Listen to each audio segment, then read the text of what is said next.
이슈 털어주는 남자 김종배입니다.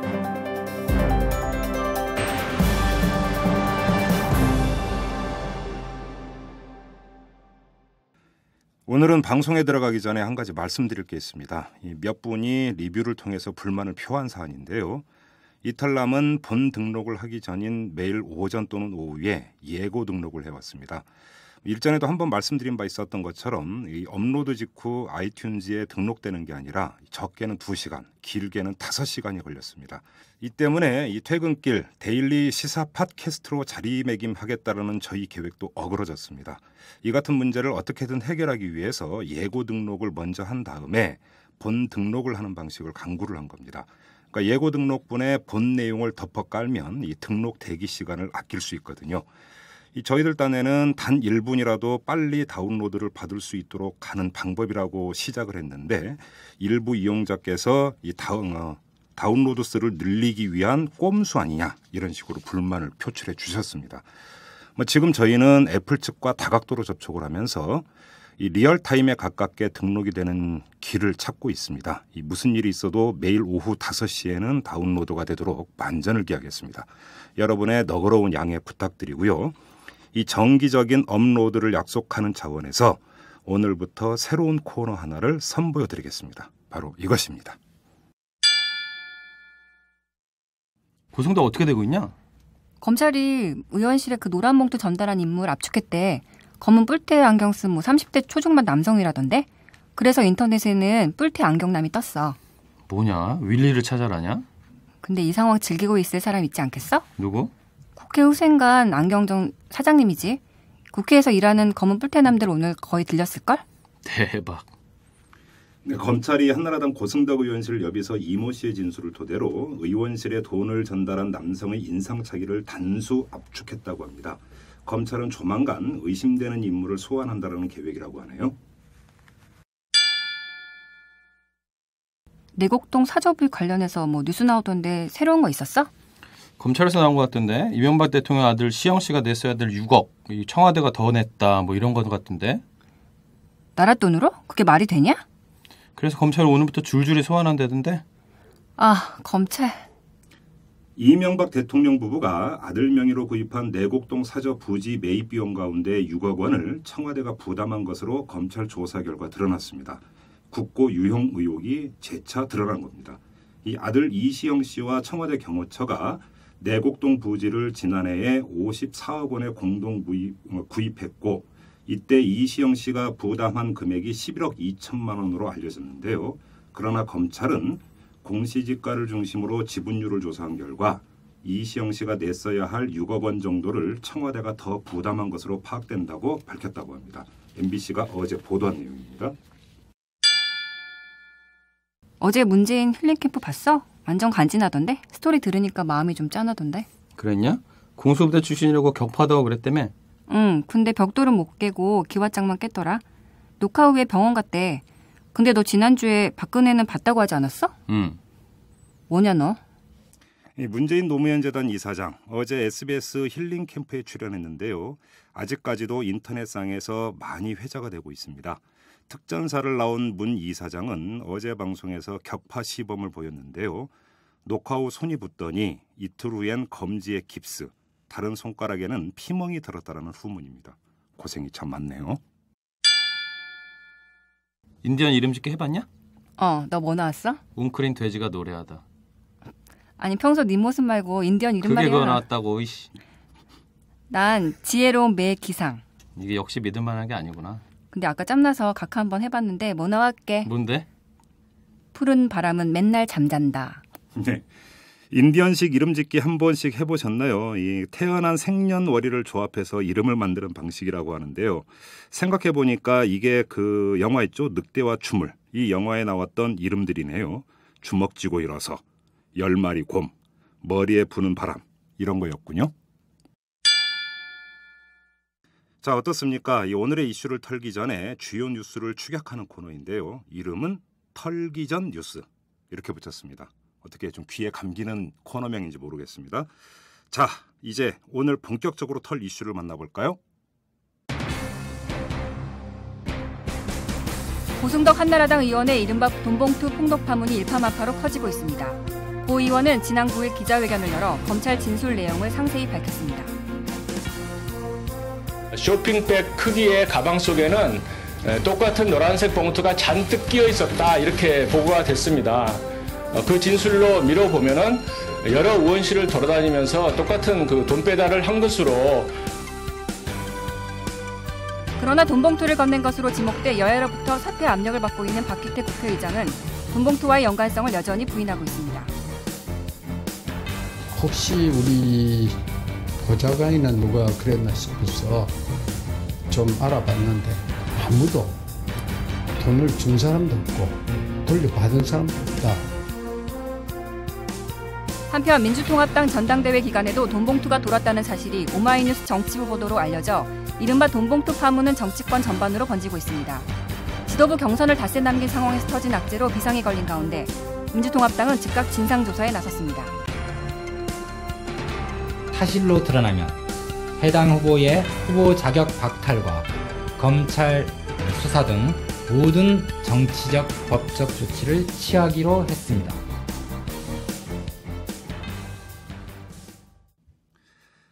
네, 지금 들으신 대로 한나라당은 말할 것도 없고요. 민주통합당까지 돈봉투 폭탄을 맞았습니다. 이 총선을 코앞에 두고 초대형 악재에 휘말린 건데요.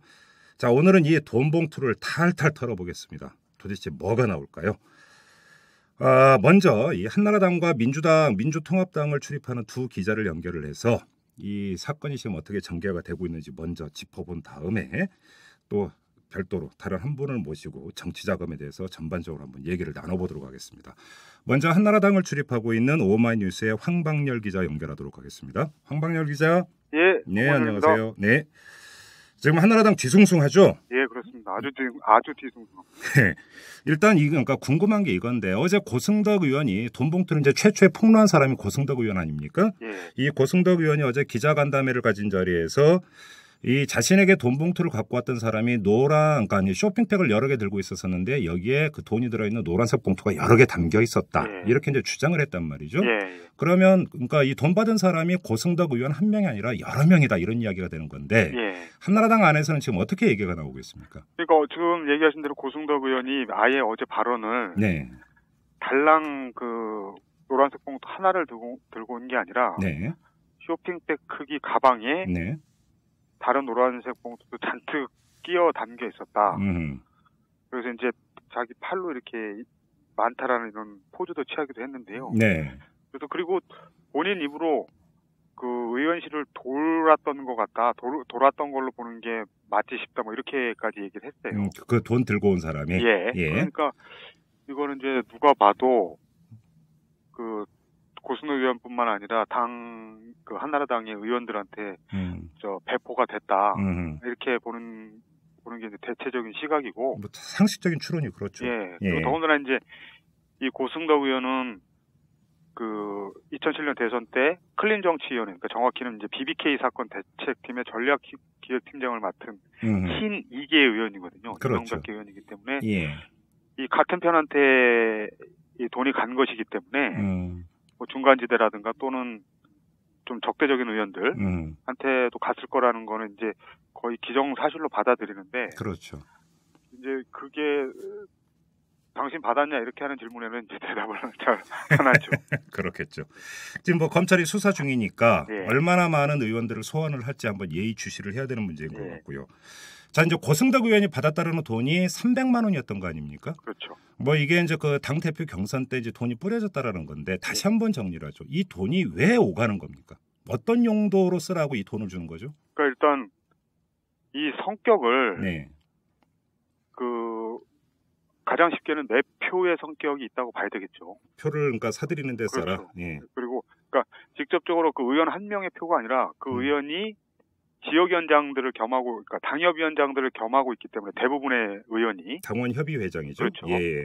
그렇기 때문에 거기에 딸려 있는 대의원들 뭐 적게는 25명부터 해서 이제 그 당협마다 이제 크기가 좀 차이가 있겠지만 네. 그 대의원들 표를 장악력이 큰 당협위원장이 가져오게 만들려고 하는 거겠죠. 그렇죠. 그래서 기본적으로는 매표의 의미가 있고 네. 또 한편으로는 이게 이제 굉장히 뿌리 깊게 만연되어 있는 문제다라고 얘기할 수 있는 게 이 300만 원이라는 액수가 네. 관광버스 한 대를 지역에서 뭐 호남이나 영남에서 서울까지 오게 만드는 데 들어가는 비용. 그러니까 대의원들을 싣고 오는 관광버스 대절 비용. 그렇죠. 그 관광버스 대절비에 뭐 그 음식값이라든가 뭐 이런 것까지 포함해서 그 한 300만 원 정도가 드는데 네. 물론 이제 고승덕 의원은 서초구 의원인데 그 정도 돈이 관광버스가 들 일은 없겠지만 네.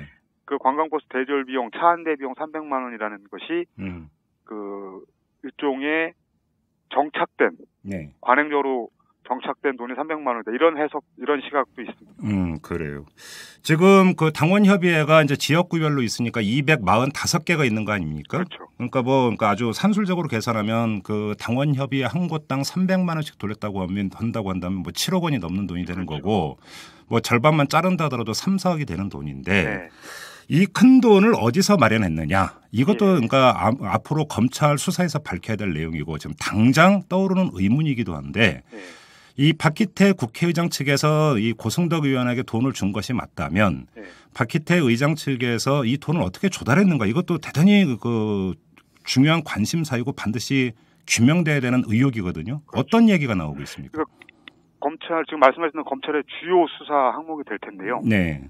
그래서 박기태 의장 조사하게 될 텐데요. 네. 그 과정에서 그 자금 계좌 추적 문제도 나오게 될 것이다 이렇게 이제 예상을 하고 있습니다. 그런데 일단 박기태 의장 자체가 돈이 좀 있는 분입니다. 개인 재산이. 네, 2010년 12월 31일자로 이제 국회의원들은 선관위에 재산 등록을 하게 되지 그렇죠. 않습니까? 예. 네, 작년 그러니까 2011년 3월에 발표된 걸 보면 재산이 97억 한 1,000여만 원 정도가 됩니다. 그렇게 많나요, 네, 재산이? 그래서 예. 건물하고 토지도 뭐 한 32억 정도 있는데요. 그러니까 자기 재산이 좀 있는 분이고, 네. 그리고 당시에는 박기태 후보를 친이계가 전체적으로 이제 추대하는 상황이었기 때문에 네.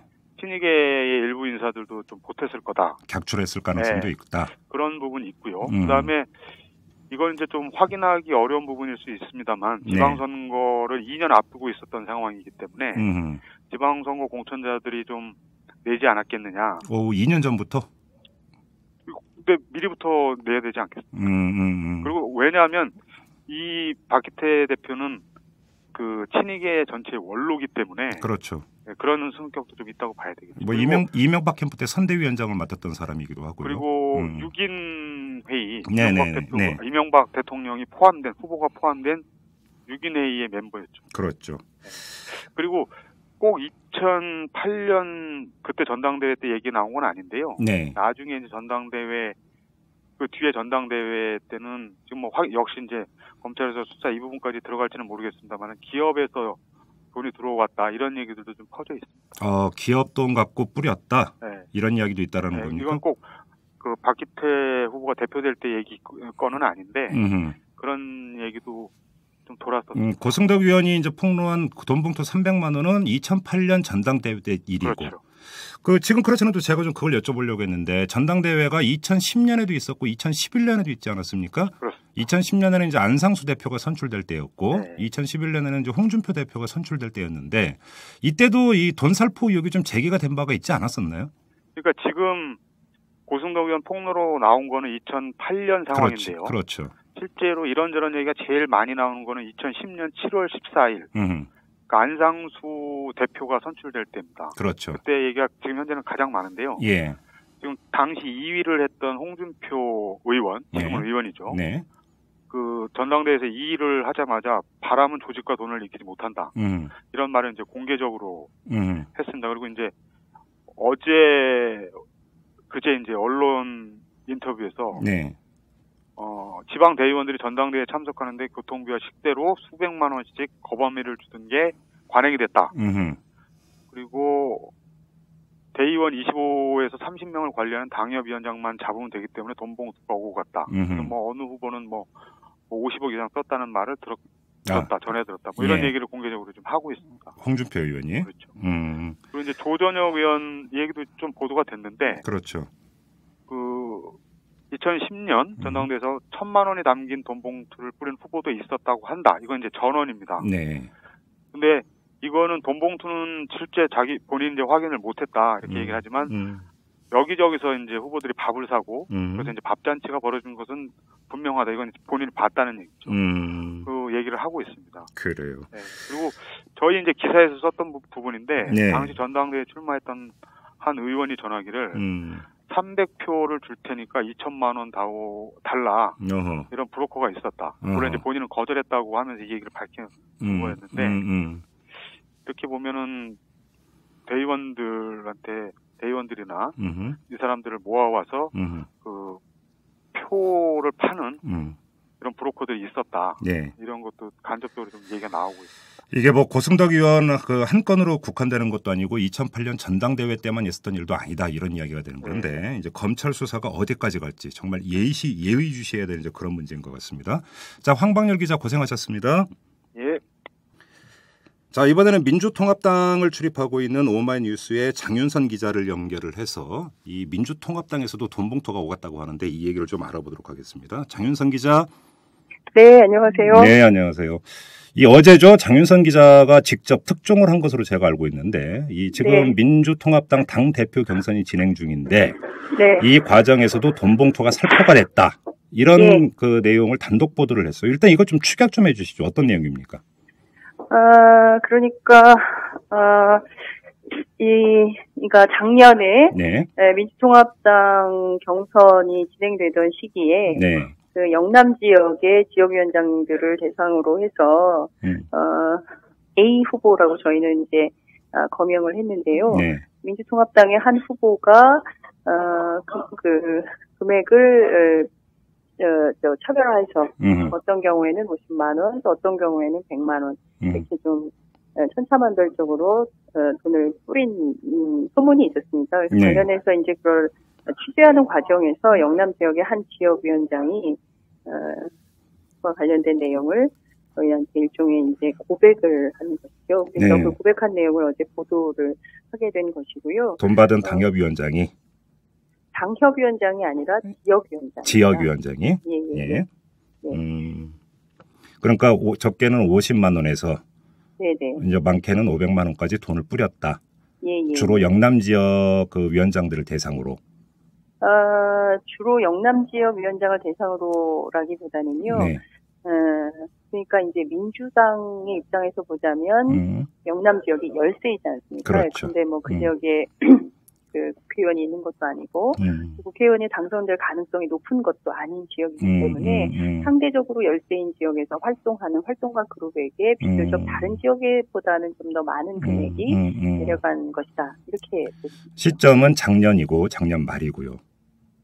작년 말은 아니고요. 예. 그러니까 실질적으로는 여름부터 활동을 했고 그리고 여름 이후에 이제 이분이 직접 그 A 후보 측을 만나서 그런 제의를 받은 것은 9월 말 이후부터. 9월 말 있습니다. 이후부터. 예. 그러니까 이제 그 사이에 뭐 여러 가지 형태로 뭐 직접 만나자고 해서 만나기도 하고 또 그러니까 이제 그 A 후보 측에 사람이 한 명 있는 게 아니지 않습니까? 그렇죠. 거대한 조직이 있어서 그 조직에 이제 어떤 때는 이런 분이 또 어떤 때는 다른 분이 다양한 그 관계에 있는 분들이 와서 이제 그런 제안을 하고 함께 하자, 도와달라 이런 요청을 하는 것이고 그 과정에서 이분은 이렇게 그 돈 선거가 진행이 되고 이 돈으로 조직을 만들고 그것이 결국은 줄 세우기 정치로 이어지는 것에 대해서는 좀 끝내야겠다. 이런 구악은 청산되어야 될 과제다. 이렇게 판단을 해서 그분은 더 이상 여기에 응하지 않겠다라는 판단 때문에 거절한 것이죠. 그리고 그래. 나서 저희하고 인터뷰에서 관련된 내용을 고백한 것이다. 이렇게 말씀드릴 수 있습니다. 지금 장윤선 기자는 그 돈을 그 살포한 주체를 이제 A 후보라고 그 말씀을 하셨는데 네네. 이 A 후보 측에서는 뭐라고 합니까? A 후보 측에서는 상당히 예민하고 민감하고 또 당황해하는 표정이 굉장히 역력한데요. 근데 제가 전화를 걸었을 때 이미 왜 나한테 전화를 걸었냐 전화를 한 목적이 무엇이냐. 취재하고 있는 사실을 이미 알고 있었다는 얘기인가요? 그렇죠. 예, 이미 알고 있고 제가 아무런 얘기를 하지도 않았는데 나는 무관하다. 묻지도 않았는데. 그런 사실이 없다. 그리고 그런 사실이 없는데 만일 그런 사실이 있다라고 기사를 쓰게 되면 그때는 명예훼손으로 당장 고발할 것이다. 뭐 이제 이런 얘기를 했습니다. 그리고 한 가지 더 말씀을 드리자면 이 제가 그 기사에서 언급한 B 지역위원장이요. 이 B 지역위원장은 그 상상한 지금 괴로움에 휩싸인 상태예요. 기사가 그러니까 나가고 난 다음에. 그렇죠. 기사가 나가고 난 뒤에 굉장히 이제 다양하게 뭐 기자들도 많이 전화를 했을 것이고 또 그 당 내부에 뭐 이러저러한 분들도 많이 전화를 하셨을 텐데 그 중에서도 특히 이제 제가 이 얘기는 이 자리에서 처음 하는 얘기인데요. A 후보 측 관련자들이 일종의 이제 입조심하라. 이런 이제 일종의 이제 협박 전화를 하고 있다는 것이죠. 그래서 심정적으로 굉장히 매우 불안해하고 있는 상태라고 말씀을 드릴 수 있을 것 같습니다. 근데 언제쯤이 되면 A 후보라고 하는 사람의 실명이 공개가 되는 겁니까? A 후보에 대한 실명 공개는 두 가지로 해석할 수 있을 것 같은데요. 첫 번째는 지금 민주통합당이 어제 밤부터 그 조사단을 급파해서 부산, 경남, 대구, 경북 지역의 지역위원장들을 대상으로 전화 및 면접 조사를 벌이고 있습니다. 자체 진상조사에 들어갔죠. 그렇죠. 자체 진상조사를 벌이고 있고 예상대로라면 오늘 오전 11시경에 관련된 내용을 최고위원회의에서 결과 발표를 하기로 했으나 그 내용을 발표를 못하고 있습니다. 오후로 연기했고 시간을 특정하지 못한 상태로 2월 되고 있는데요. 왜 연기가 되고 있는 겁니까? 일종의 이제 침묵의 카르텔을 깨기 어려운 측면이 있는 거죠. 그러니까 이를테면은 그러니까 이제 공공연히 그리고 암암리에 누구나 다 알고 있는 사실이기는 하지만 이것을 공개적으로 얘기할 때에 돌아올 수 있는 그 자기에게 돌아올 수 있는 그 화살이 불화살일 수 있다 이렇게 판단하기 때문에 광범위하게 보편적으로 있었던 것이 특정해서 자기에게만 문제다라고 돌아올 것에 대해서 굉장히 이제 두려워하는 거죠. 그래서 이제 말을 못 하고 있는 이런 상황인 것이고 그렇지만 민주당 조사단에서 조사를 제대로 해낸다면 A 후보의 이름이 무엇인지는 명확하게 밝혀질 수 있을 것이다 이렇게 보고요. 두 번째 경우는 조사단에서 정확하게 발표를 하지 못한다면 결국에는 이제 B 위원장이 양심 선언을 하는 방안이 이제 나올 수 있는 것이라고 볼 수 있는데요.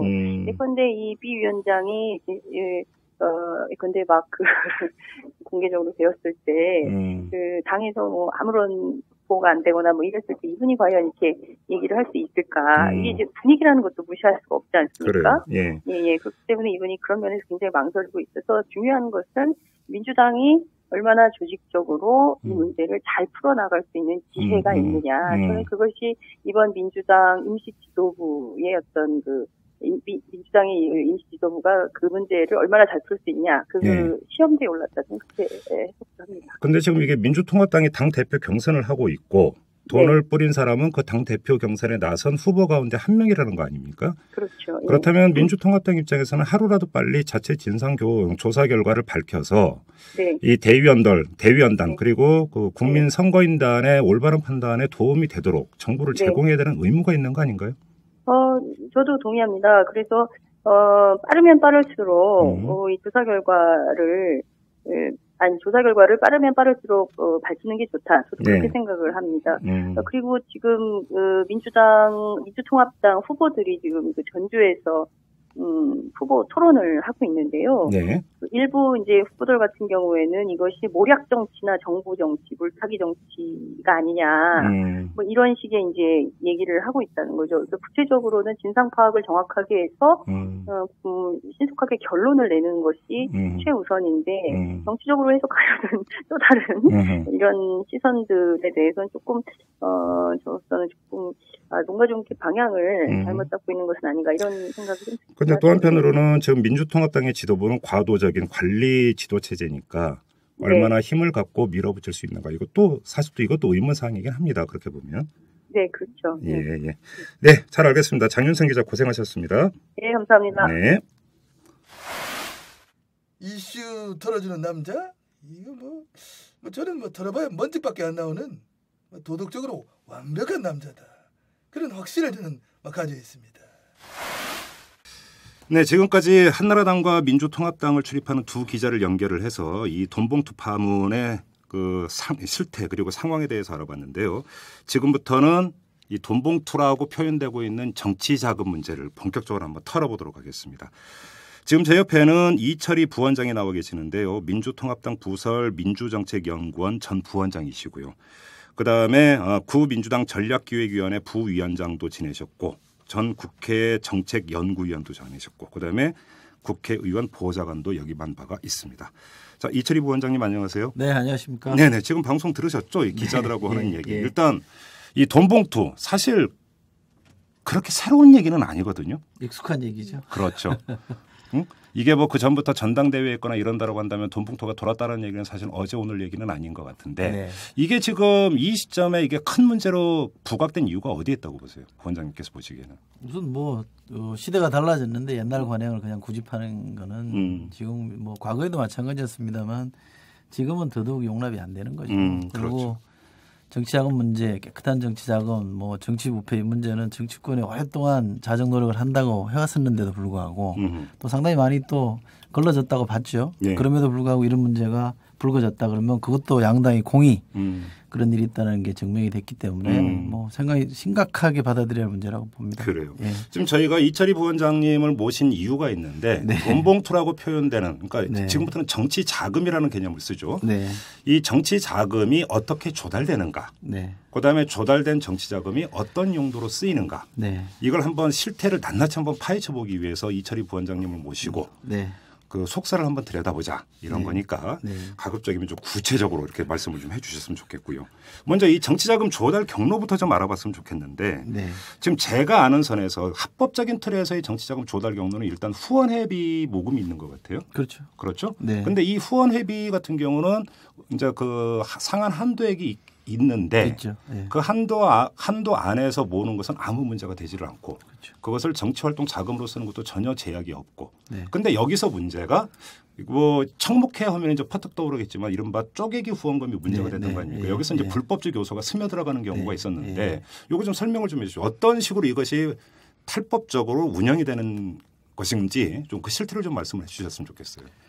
후원의 규정은 굉장히 제법 촘촘하게 돼 있습니다. 그러니까 어떤 돈들이 들어올 수 있다라는 거 한도도 정해놨고요. 한도도 개인이 얼마까지 돼 있고 법에는 일단 돈을 못 내게 돼 있고요. 그리고 아까 말씀하신 청목회 같은 경우, 또 협회 같은 경우도 단체이기 때문에 기부를 못 하게 돼 있습니다. 그렇죠. 그럴 경우에는 이제 뭐 쪼개기 하는 경우들이 많이 있는데 그 경우에도 개인이 자기 돈으로 하는 경우는 문제가 안 됩니다만 협회 돈을 나눠줘서 그 돈으로 해라 이렇게 얘기하면 그건 문제가 되는 거고요. 그렇죠. 근데 규정상으로 보면 일반인이 보기에는 법규상으로는 이 빠져나갈 구멍이 많다 이렇게 보겠습니다만 사실 법을 만드는 입장에서 보면 상당히 촘촘하게 해놓은 건 사실이다. 근데 그럼에도 불구하고 항상 법이라는 거는 또 만들어지면 항상 어디에나 구멍이 있죠. 어디를 어떻게 이걸 피해갈 거냐는 걸 연구하게 되는데 지금 사실은 많이 구멍이 나 있는 건 사실이고요. 네. 또 그걸 피해가는 길도 많이 있습니다. 그러니까 그걸 모든 거를 협회 차원에 이렇게 해서 돈을 쪼개서 넣는 거를 입법노비다 이렇게 검찰이 말하는 잣대로만 볼 일은 아닙니다만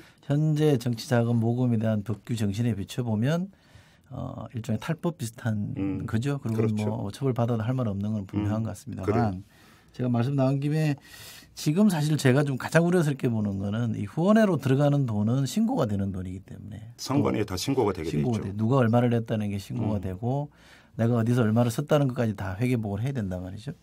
근데 지금 제가 가장 우려스러운 건 이 출판 개념이라는 겁니다. 제가 지금 여쭤보려고 온 게 바로 그러니까요. 그건데 요즘 아주 그 시즌이던데 총선을 앞두고 출판 기념회가 열리는데 출판 기념회에서 이제 참가자들이 봉투 하나씩 내밀죠. 네. 그래서 이제 거액의 돈이 그 모금이 되는데 이거는 지금 정치 자금으로 그 받아들여지는 게 아니라 개인 소득이 돼 버리는 거죠. 재산 정식 수단이죠. 그렇죠. 그런데 이제 그것이 또 이 정치자금법에 따르면 자기 개인 재산을 처분해서 그 돈을 정치 활동에 쓰는 것은 전혀 제약이 없는 거고. 네. 그러니까 이게 사실 우회 경로 아닙니까? 출판 그렇죠. 기념회라고 하는 예. 게. 이게 어느 정도까지 이게 실태가 심한 건가요? 요즘 출판 기념회는 굉장히 심각하다고 저는 봅니다. 저도 정치권 안에 들어와 있는 사람이라고 봐야 될 것 같은데 제가 봐도 이건 출판 기념회 굉장히 위험한 것 같고요. 왜냐하면 지금 말씀하신 대로 누가 얼마를 내는지 전혀 걸러지지 않습니다. 그러니까 그렇죠. 봉투를 함에다 집어넣고 책이 뭐 12,000원, 15,000원이 뭐 채권한 건 맞는데 거기 12,000원을 넣는지 10만 원을 넣는지 100만 원을 넣는지는 받아본 사람만 아는 거 아닙니까? 그렇죠. 이거 선관위에 신고할 필요도 없는 거고. 그렇죠. 그리고 그 누가 얼마 냈다는 걸 선관위 안 되니까 선관위는 전혀 모르고 있는 상태고 돈이 얼마를 그쳤는지도 아무도 모르고 당사자만 아는 거죠.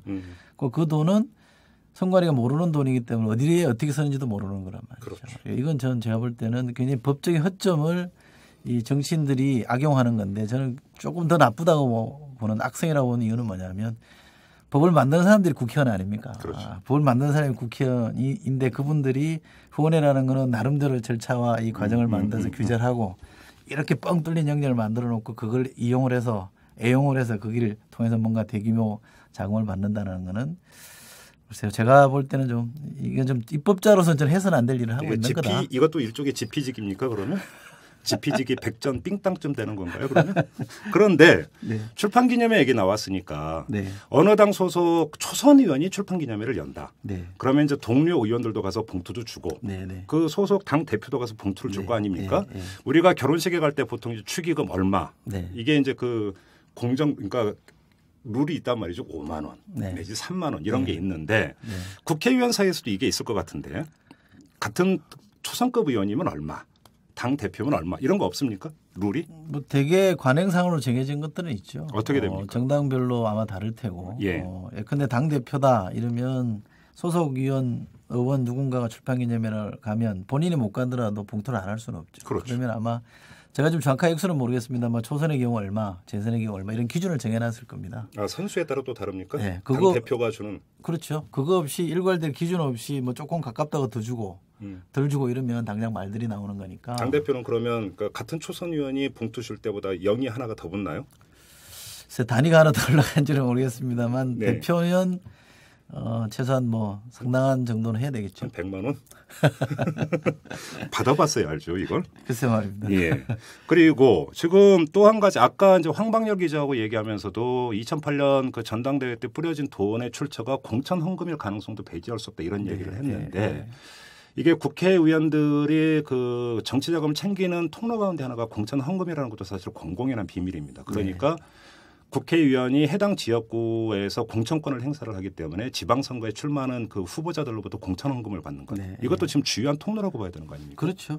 그러니까 정치 자금을 후원회를 통해서 후원회가 1년에 1억 5천까지 한도가 정해져 있고요. 네. 금년처럼 선거가 있는 해의 경우는 이제 2배까지 되는 거니까 3억밖에 안 되는 겁니다. 그러니까 그거 가지고 할 수 있는 거는 뭐 달로 따지면 그렇게 많지 않죠. 네. 그러면 돈을 위해서 갖고 올 수 있는 게 뻔하지 않습니까? 돈 있는 사람이 내야 될 거고 돈을 낼 필요가 있는 사람이 내는 건데 돈 있는 사람은 되게 뭐 부자들이나 기업일 테고 그 사람들은 뭐 그냥 주지는 않을 거 아닙니까? 네. 그렇죠? 그게 있을 때 그다음에는 자기가 갖고 있는 권한을 활용해서 돈을 받는 건데 지금 말씀하신 대로 그런 경우는 공정권을 행사할 경우에 돈을 받는 것이고 그다음에는 나머지 아까 말씀 기업이나 돈 있는 사람한테 받는 경우는 입법을 다루는 국회이기 때문에 입법의 조항이나 이런 것들이 어떻게 되느냐에 따라서 많이 달라지니까 그렇죠. 그걸 가지고 또 할 수 있는 여지가 있죠. 그러면 지방선거 출마자한테 공천 헌금을 받는다.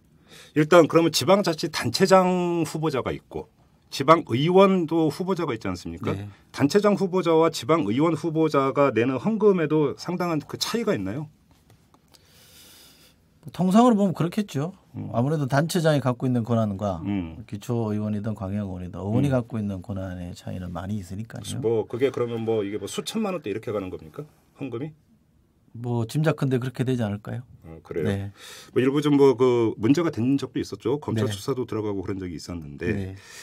그런데 그 한 의원이 자기 지역구에서 지방선거에 출마하려는 사람들로부터 공천 헌금을 받는다는 사실을 당 지도부가 모를까요? 그냥 묵인하는 겁니까? 왜 당 지도부는 그거에 대해서 제어를 하지를 않는 거죠? 우선 뭐가 이렇게 드러나야 팩트 관계가 분명해져야 그러지 말아라 할 수 있는데 네. 그런 개연성만 가지고 누구를 특정해서 받지 마라 이렇게 말할 수는 없고요. 또 당 대표나 중앙당이 이 소속 국회의원들이나 지역위원장들에게 금품행위 하지 마라. 일반적인 공문은 보낼 수 있지만 뭐 그거야 뭐 쌀로 밥 짓는 얘기니까 조금 더 강조해서 얘기하면 또 바깥에서 보기 저기 뭔가 문제가 있는가 보다라는 식의 또 오해를 불러일으키기 때문에 뭐 속된 말로 저희 외부에서 보면 그냥 쉬쉬하고 있는 거죠. 그냥 그런 일이 있을 거다라는 것은 미루어 짐작하지만 팩트가 없기 때문에 끼어들지는 못한다. 그리고 분명한 거는 모든 위원장이나 의원들이 일괄적으로 돈을 받거나 그러지는 않고요. 대다수는 제가 볼 때는 여전히 많이 바뀌어서 이제는 돈 받고 공천하고 이런 경우 관행은 많이 없어졌습니다. 그럼에도 불구하고 일부에 여전히 남아있다는 걸 말씀드리는 겁니다. 그래요. 그다음에 이제 가장 악성 중의 악성은 로비가 이루어지고 이 로비를 따라서 뇌물이 오가는 경우 아니겠습니까? 근데 이것이 일반적으로 뭐 특정 사건 검찰 수사를 무마해달라 무슨 인허가 나는데 도움되게 해달라 이런 것은 뭐 우리가 자고 나면 나오는 사회면 뉴스에서 많이 봤으니까 논외로 하고 입법 로비에서도 뇌물이 오가는 경우가 있습니까? 이 법안 통과시켜 주지 마십시오. 내지 이 법안 통과시켜 주십시오. 이렇게 하면서 여기에 또 뇌물이 오가는 경우도 있습니까? 그렇게 적자적으로 이루어지지는 않죠. 그래요. 제가 알고 있는 바로는 이거 해주시면 제가 얼마 내겠습니다. 이거 해주셨으니 제가 얼마를 보답하겠습니다. 그렇게 거칠게는 안 하겠죠. 이렇게 초보적인 수준으로 되지는 않고요. 그럼 어떤 식으로 이루어집니까? 근데 뭐 평소에 꾸준하게 관리를 하는 거죠. 꾸준하게 관리를 해서 뭐 공식적인 후원금도 내고 그거는 기업의 이름으로 내지 않는 거죠. 그리고 자신의 신분이 안 드러나는 사람의 이름을 통해서 후원금을 내서 꾸준하게 관계를 맺고 있다가 어느 시점에 필요했을 때는 그런 부탁을 하는 것이고 또 꾸준하게 그런 관계가 형성돼 있으니까 또 받아들일 수 있는 거죠. 예컨대 어떤 사람이 돈가방 들고 와서 이거 드릴 테니까 좀 해줘 그러면 정치인들 아무도 안 하죠. 무서워서 걸릴까 봐. 무섭죠. 무섭기도 하고 그 사람이 누군지도 모르고 또 지금은 상당히 그런 것들이 위험하다는 걸 많이 알고 있습니다. 그러니까 제어가 좀 되죠. 그래서 지금 제가 한 그 4개의 경로를 통해서 정치자금 조달 그 방법을 한번 좀 짚어봤는데 이게 좀 이제 제가 여쭤본 이 4가지 경로가 이제 일반적인 경로인 것 같고 이거 말고 좀 특수한 경로도 있나요? 그러니까 뭐 큰 목돈이라는 게 우리 사회만 하더라도 큰 목돈이 움직이면 다 흔적이 남아요. 그렇잖아요. 그렇죠. 예를 들면 이 금융기관을 통하는 경우는 뭐 3천만 원 이상이면 다 신고 보고 들어가게 되고 그렇기도 하고 뭐 요즘 1,000만 원만 움직여도 다 보고가 되고 이러니까 유심히 들여다보니까 사실은 그건 쉽지 않은 거죠. 그러면 이제 이게 다르게 어떻게 조성된 돈이 움직일 수밖에 없기 때문에 과거에 비하면 이 규모가 많이 떨어져 있는 거는 사실이고요. 또 정치인이 돈을 속된 말로 구할 수 있는 게 많지 않습니다. 옛날에 비하면 정치 자금을 끌어당길 수 있는 그렇죠. 그래서 뭐 과거처럼 누구를 만나서 이렇게 뭐 예를 들면 옛날에 자주 썼던 방법 이런 거 아닙니까? 그러니까 국정감사가 있게 되면 해당 어떤 기업의 총수를 국정감사장에 정인 신청을 한단 말이죠. 그러니까 불러내기 위해서. 그러니까 이 기업 총수들은 국회 나와서 이렇게 망신당하는 걸 피하려고 온갖 수를 다 쓰게 되는 거고, 그러면 또 아쉬운 소리 하게 되는 거고. 물론 그런 것들이 이제 정치권이 이 기업에 대해서 뭔가 이렇게 좋게 보면 해초를 드는 거지만 나쁘게 말하면 이제 군기를 잡는 거 아닙니까? 그런 수단을 통해서라도 자신의 힘을 좀 과시를 하면 그 이후부터는 조금씩 이렇게 뭐라 그럴까 이렇게 채널이 좀 확보가 돼서 움직일 수 있는 여지들이 있을 텐데 기업들만 하더라도 이제는 대기업들은 우선 리스크가 너무 크기 때문에 쉽지 않을 것 같고요. 그래서 이게 옛날만큼 구하기가 쉽지 않은 건 분명한 것 같고 그러다 보니까 전체 규모는 많이 줄었다는 그런데 아까 확실하죠. 이제 그 황방열 기자하고 전화 연결하는 과정에서 전당대회 때 뿌려졌던 돈 가운데 출처가 기업일 가능성도 배제할 수 없다고 이야기를 했어요. 물론 기업이 어떤 바보 같은 기업이 통장으로 돈을 넣어주지는 않겠죠. 그래서 좀 다양한 전달 수단도 이미 나온 바 있지 않습니까? 사과 상자도 나왔고 굴비 상자도 나왔고 트렁크도 나왔고 뭐 케이크 상자도 나왔고 별의별 것이 다 나왔는데 음성적으로 기업이 뭉칫돈을 그 넘겨줄 가능성도 배제할 수 없는 거 아닙니까? 그런데 그 기업이 이제 우리가 알만한 큰 기업들은 이제 많이 조심을 하고 있는 것 같고 물론 뭐 물밑에서는 있는지는 모르겠습니다만 그러지 않고 뭔가 좀 성장의 기회를 잡으려고 한다든지 또 새롭게 뭔가를 도매보려고 하는 이런 기업 쪽에서는 그런 요구를 많이 받겠죠. 연줄을 타고 들어와서. 그렇죠. 그런데 이렇게 질문을 드리다 보니까 제가 좀 궁금한 게 정치 활동을 하는데 그렇게 돈이 많이 들어갑니까? 지금 말씀드린 것처럼 전당대회 만약에 아까 계산으로 들어보니까 뭐 300을 기준으로 해도 7억이 뿌려진다. 이거는 일반 정치인은 그 정도 돈 쓸 일이 없죠. 사실은. 그렇죠. 쓸 일이 없죠. 선거 기간 아니고서는 후원회비 1억 5천 상한선이 후원회비 가지고도 또 의원들은 또 세비라고 월급 받지 않습니까? 그렇죠. 그러니까 그거면 충분한 거 아닌가요? 하기 나름이죠. 그래요? 자, 지금까지 이제 국회의원이 본인이 알아서 주체적으로 정치 자금을 모금하는 경우를 이제 알아봤는데 정치인이 알아서 모금하는 것 말고 또 국회가 알아서 그 국회의원 한 사람 한 사람에게 지원해 주는 것도 여러 가지가 있지 않습니까? 많죠. 지금 일반인들은 모르는데요. 네. 그 국회의원 개개인에게 이 국회 차원에서 지원해 주는 게 상당히 많이 있습니다. 예를 들어서 어떤 게 있습니까? 예를 들면 뭐 최근에는 의정 그러니까 이 국회 보좌진들이 의정 활동하는 데 도움이 되라고 연 100만 원 정도 쓸 수 있는 택시비 카드를 준다 그래요. 택시비를 결제할 수 있는 카드. 택시 카드를 줘요? 네, 이게 1년에 100만 원입니까? 네. 그 택시를 뭐 주야장창 타고 다니는 건 아닐 테니까. 그러니까 요즘 택시에 전부 다 이제 카드 택시니까 카드를 그렇죠. 긁을 수 있게 돼 있으니까 영수증을 한도 100만 원을 주고 써라. 그런데요. 그러면 대개 뭐 자기 차 있는 경우는 자기 차를 쓰게 됩니다만 그러지 않은 경우 공무로 쓰는 경우는 100만 원 한도면 뭐 그렇게 적은 돈은 아닐 텐데. 그렇죠. 한 달에 10만 원 가까이 되니까. 제가 근래에 들은 바에 의하면 어떤 의원의 경우는 이 100만 원 카드도 자기가 갖고 가서 보좌진들이 쓰는 게 아니고 자기가 갖고 와서 아들이나 딸에게 주고 쓰라 그런다는 이런 정도의 그 도덕적 해이는 여전히 있는 것 같고. 그 사람은 치사함을 넘어서 거의 치졸한 사람이라고 봐야 되는 것 같은데. 그렇죠. 그리고 이게 사실 국회의원들이 이 돈을 만들 수 있는 그러니까 공식적으로 지원되는 돈의 영수증을 공식적인 규정에 맞는 영수증을 못 내는 경우에는 돈을 못 받잖아요. 그렇죠. 그게 맞는 걸 만들어내려면 부득불 누군가랑 짜고 하는 수밖에 없는 거 아닙니까? 그렇죠. 이른바 가짜 영수증을 만들려면. 하다못해 의정보고서나 정책 자료집을 만든다 그랬을 때 이걸 제본하는 비용을 얼마 들였다 이렇게 해서 타내야 되는데 그렇죠. 실제로는 뭐 한 권 만들 수도 있는 거 아닙니까? 네. 실제로는 뭐 200권 만들었다 300권 만들 수도 있는데 실제로 한 권 만들어 놓고 200권 만들었다 그러면 영수증을 받아다 줘야 된단 말이죠. 그렇죠. 그러면 영수증을 그 만들어준 사람은 이쪽 비리를 또 아는 거 아닙니까? 그렇죠. 그러면 그 사람이 정치인 보기를 어떻게 보겠어요? 네? 저 국회 앞에 재본소 몇 군데 있던데 저희가 한번 출장 인터뷰를 한번 그 사람들이 아마 많이 알 겁니다. 그러게요. 그럼 한번 그걸 좀 한번 짚어보죠. 그 지금까지 정치자금 조달 경로에 대해서 짚어봤는데 이제 지금부터는 정치자금 사용 경로를 한번 좀 짚어봤으면 좋겠습니다. 지역구 관리하는데 그렇게 돈이 많이 들어갑니까? 지역구는 사실 돈 쓸 수 있는 데가 별로 없습니다. 왜냐하면 법적으로 거의 다 막아놨잖아요. 그러니까 이게 몇 평이 해당되기 때문에 지역구 국회의원들이든 지역위원장이든 유권자들에게 밥 사는 경우는 극히 제한되어 있습니다. 그래요. 그러니까 이거는 뭐 쓸 수 있는 수단이 거의 없죠. 그러면 지역 유권자가 경조사가 있어서 못 냅니다. 봉투도. 일체 봉투도 못 내고. 못 내죠. 경로당에 예를 들어서 뭐 사과 상자 하나 가져가고 이런 것도 못 하고. 그러면 그 지역구에 지금 돈 쓸 일은 없는 거 아닙니까? 그러니까 법적으로 허용된 지역구에서 법적으로 허용될 수 있는 돈의 쓰임새라는 거는 거의 없다고 보시면 됩니다. 그래요. 네. 그러면 또 이 국회의원 같은 경우는 당비를 납부를 합니까? 내죠. 얼마쯤 냅니까? 직책 당비를 내죠. 국회의원들 제법 많이 낼 겁니다. 제 기억에 한 1,200 낼 거요. 월? 네. 그래요. 1,200이라고 하지만 뭐 후원금 모금하고 출판기념회에서 돈 끌어당기고 이런 거 보면 세 발의 피인 것 같고 문제는 선거 출마 때의 경우인데 선거에 출마할 때는 법정 선거 비용이라는 게 있는 거 아닙니까? 그러니까 그 범위를 넘어설 수도 없는 거고. 그렇죠. 그리고 또 이 선거 기간이 되면 후원금 모금 상한선도 더 올라가지 않습니까?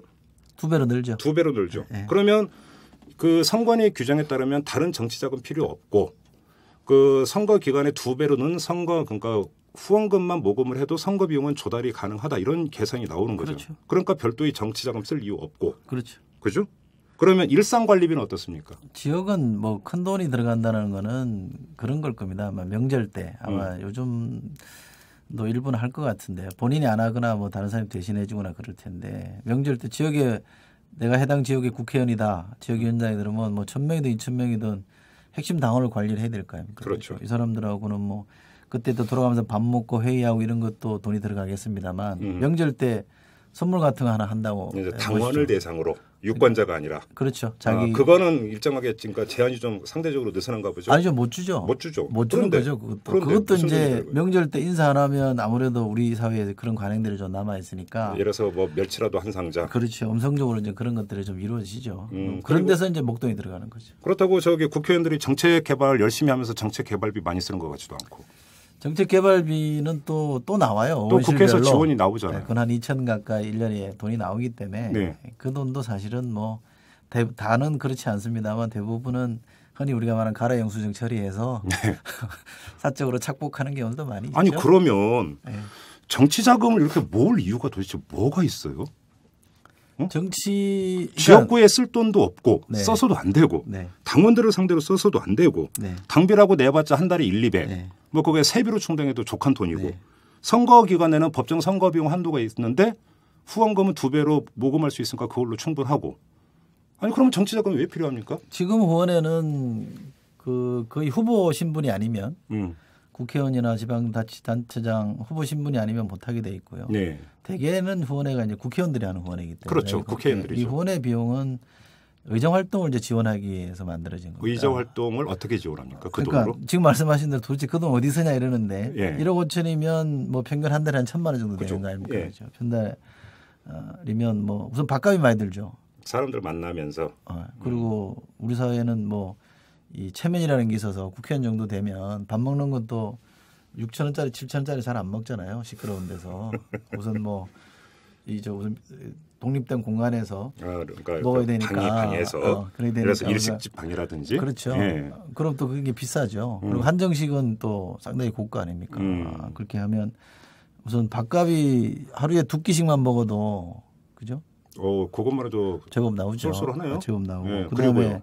예를 들면 정책 자기 상임위 전문가들 만나서 좀 간담회하고 얘기를 좀 듣고 이러면 그분들한테 이 컨설팅 피라고 그래야 되나요? 이렇게 좀 자문비를 그럼 법적으로 가능한 거니까요. 국회 사무처에서 지원이 안 되나요? 그 비용은? 그러니까 그것의 일부가 이제 정책개발비로 나와 있는 거고요. 예. 그거 갖고 안 되는 경우는 자기 후원금 가지고 할 수 있는 여지들이 있죠.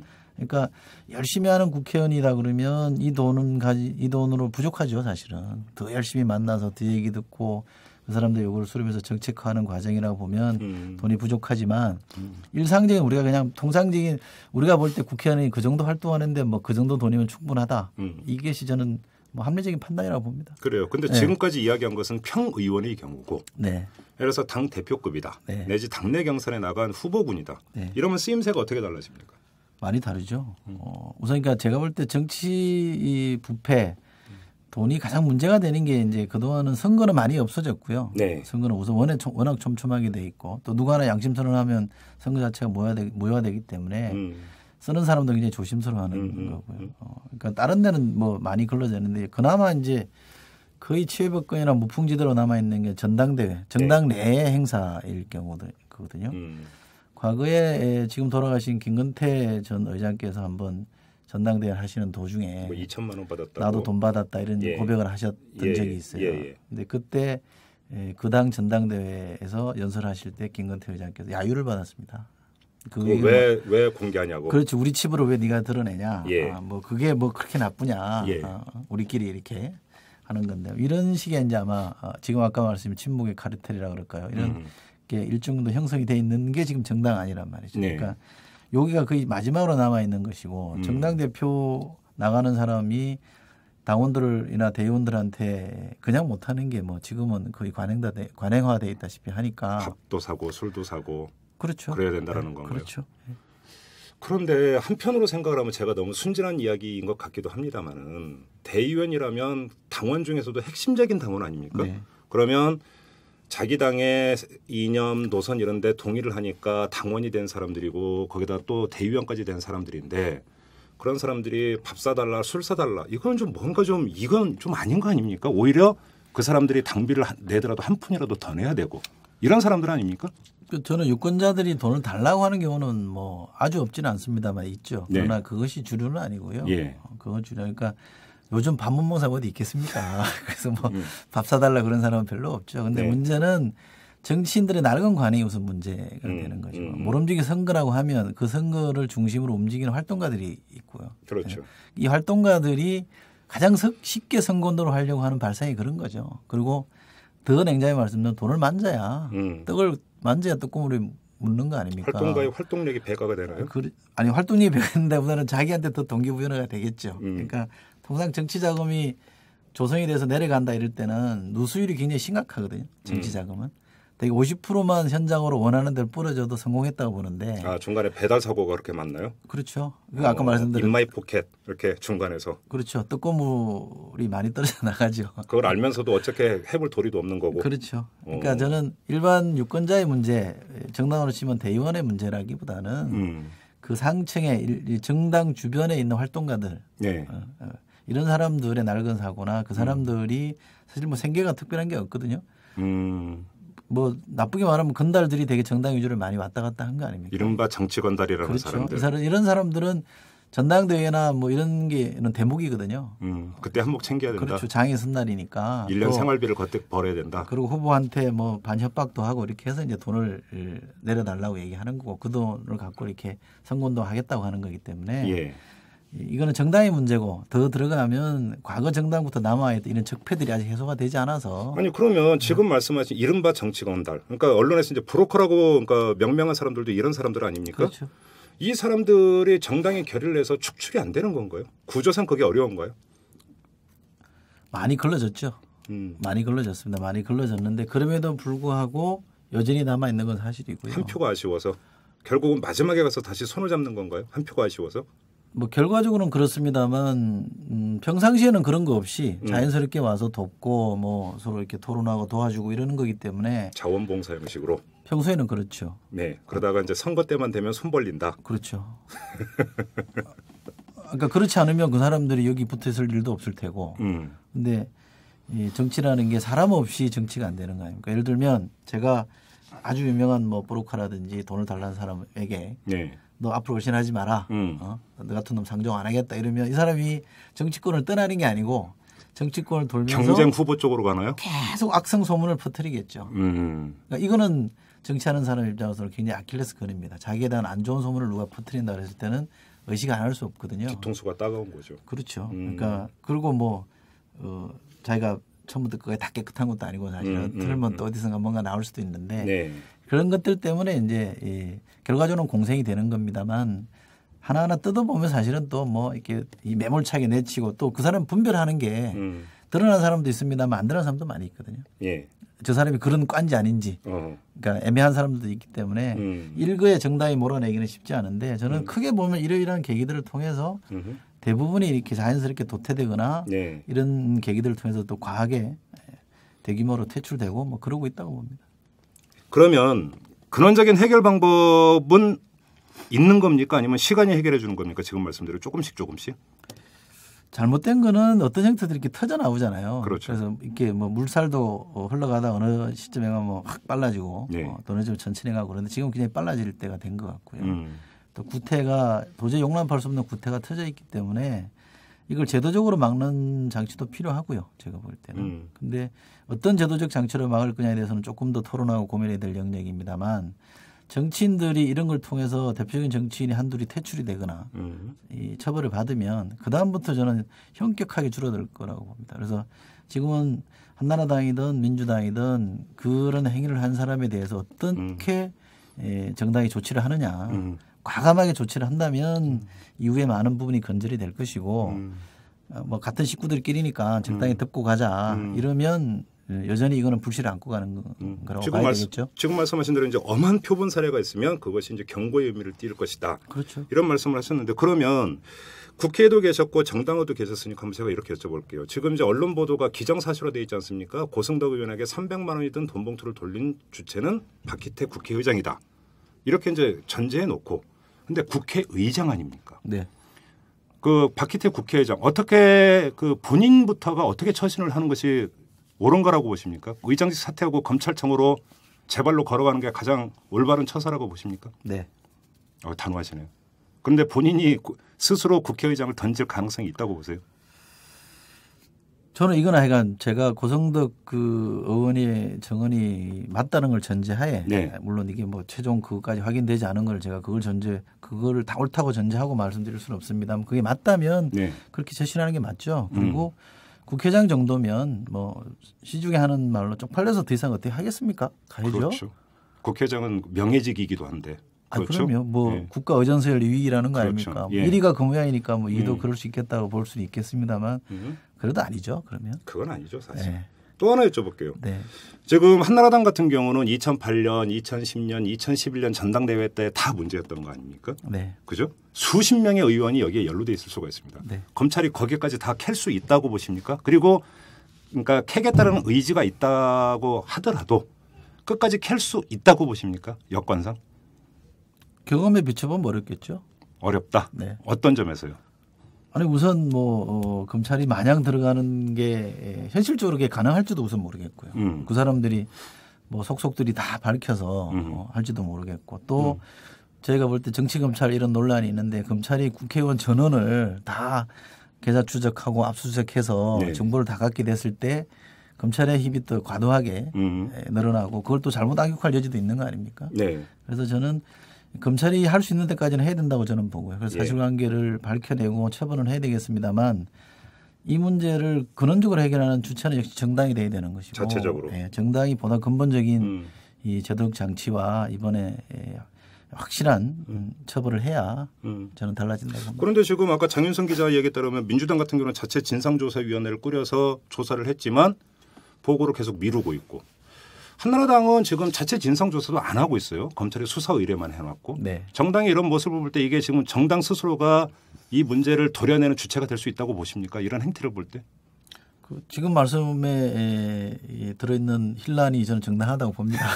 정당하다고 봅니다만 그럼에도 불구하고 정당이 이런 것에서 자기 몫에 주어진 부담을 예.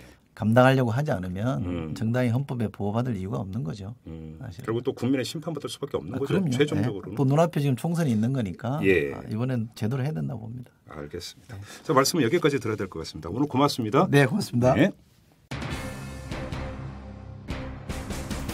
지난해 9월이었습니다. 이 안철수 바람이 불었을 때죠. 정치권 스스로 국민이 기존 정치권의 구태에 실망했기 때문이다. 안철수 바람의 원인을 이렇게 진단내린 바가 있었는데요. 한데 또 터져나온 게 돈봉투입니다. 국민이 어떻게 볼지 물어볼 필요도 없습니다. 정말 기가 차고 한심합니다. 정치권 제발 정신 차리기 바랍니다. 지금까지 이탈남 김종배였습니다.